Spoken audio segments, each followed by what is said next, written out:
Eesti Vabariigi 100. sünnipäevanädal on käes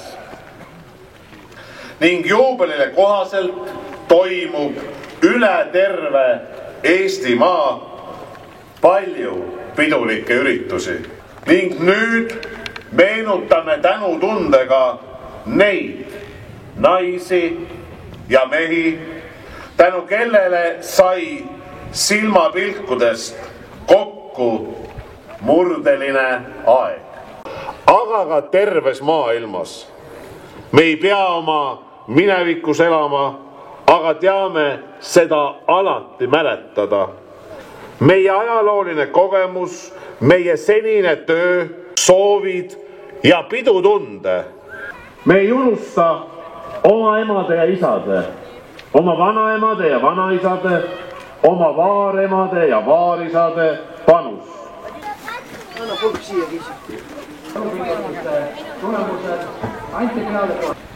Järk-järgult olid bolševiseerunud ka sõjaväeosad. Erandiks oli Eesti esimene paha. Haapsalu poole asusid teele Konstantin Päts. Vaba riigi loomine 100 aastat tagasi on seni meie suurim kangelastegu.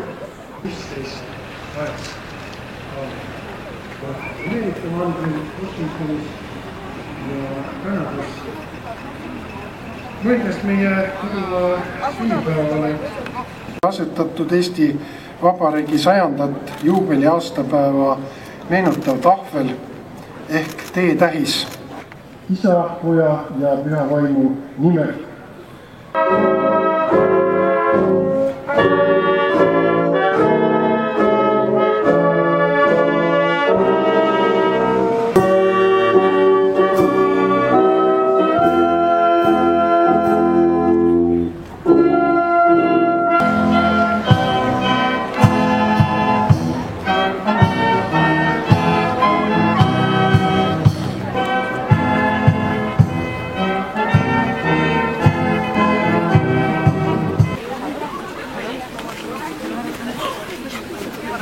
Mitu kringlit teil jagada on?